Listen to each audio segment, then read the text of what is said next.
Oh, and he thought he was golden. Now it turns out Defense Secretary Pete Hegseth has been a bit sloppy with his social media. And after this story, you might want to go double check your own accounts so you can see who can see them. Welcome to Occupy Democrats, I'm David Reddish.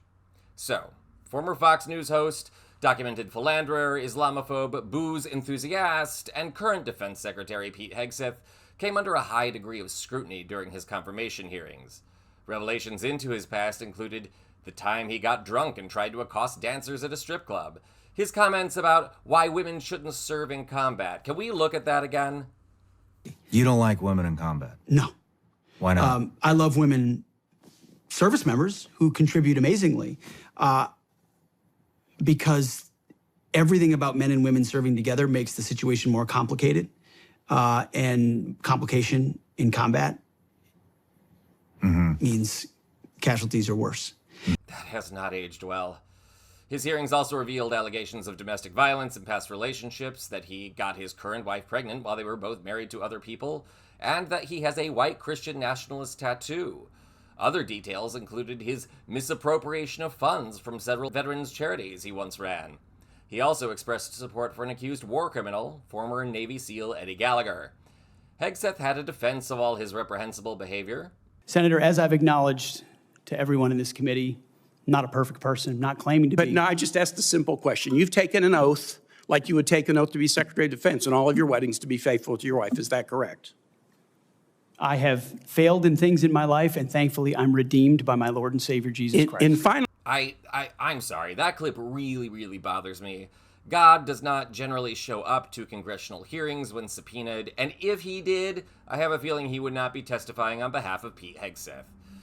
Anyway, despite all these allegations and documented instances of, shall we say, impaired judgment, Hegseth narrowly managed to get confirmation. The Senate split 50-50, and Vice President J.D. Vance cast the tie-breaking vote. So, Hegseth may have thought he was out of the woods. He immediately began issuing edicts to end diversity, equity, and inclusion in the military. But now, journalists Daniel Boguslaw and Luke Goldstein, writing for the American Prospect, have uncovered yet another Hegseth scandal. One his supporters, who see him as an anti-establishment crusader, might find very disturbing.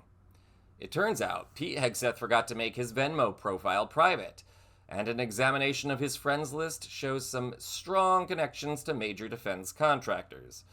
Those include a litany of officials working for GOP megadonor Peter Thiel's Palantir and Palmer Luckey's Anduril. Both of these Silicon Valley companies already have some massive defense contracts, but they are salivating for more.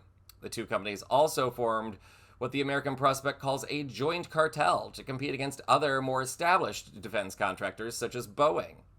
Hegseth is also friends with former Massachusetts Senator and nude cosmopolitan model Scott Brown.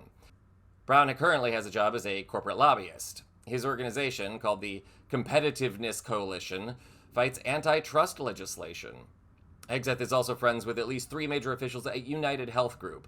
Yes, that was the same healthcare company that had its CEO assassinated. Why is that significant? Hegseth has championed privatizing veterans' healthcare, and United Health and its subsidiary Optum have already established contracts with the Department of Veterans Affairs to the tune of $28.5 billion. Further privatizing veterans' healthcare would just milk more money out of the federal government, as the private sector charges veterans for unnecessary tests, medications, surgeries, and more, all paid for by taxpayer dollars. Hegseth's Venmo also reveals his ties to the Koch brothers, the notorious GOP donor kingmakers. Big surprise there. So, in other words, everyone should find this new report upsetting. Republicans and MAGA world that backed his confirmation because they saw him as an iconoclast or a disruptor or a reformer really ought to know that he has the same kind of bad taste in friends that members of the old Republican Guard in the Bush administration did. So don't count on him cutting out waste or negotiating better deals with defense contractors or really caring about our veterans. For the rest of us, those that care about government transparency, true reform, and protecting everything from, say, our veterans to, the country itself, this new report just reveals Pete Hegseth is yet another big business wonk designed to cheat taxpayers out of their money and line his own pockets. Do you suppose any of these folks in Hegseth's Venmo friends group ever took him to a strip club? I bet there's a story in that. Maybe they should think about a book deal, something about Getting lit with Pete. I would love to read that tell-all. How about you? This is Occupy Democrats.